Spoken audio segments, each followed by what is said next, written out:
بسم الله الرحمن الرحيم إن في خلق السماوات والأرض واختلاف الليل والنهار والفلك التي تجري في البحر بما ينفع الناس وما أنزل الله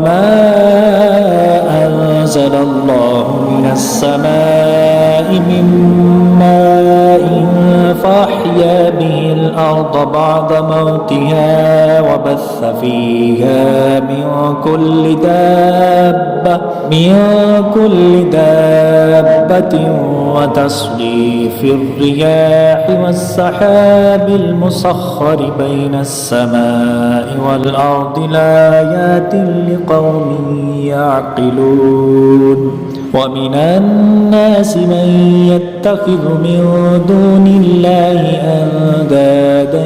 يحبونهم كحب الله والذين آمنوا أشد حبا لله ولو يرى الذين ظلموا إذ يرون العذاب أن القوة لله جميعا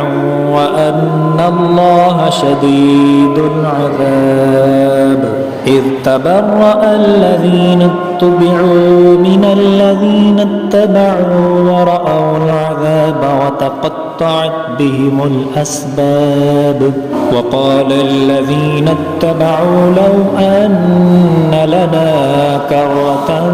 فنتبرأ منهم كما تبرأوا منا كذلك يريهم الله أعمالهم حسرات عليهم وما هم بخارجين من النار صدق الله العظيم.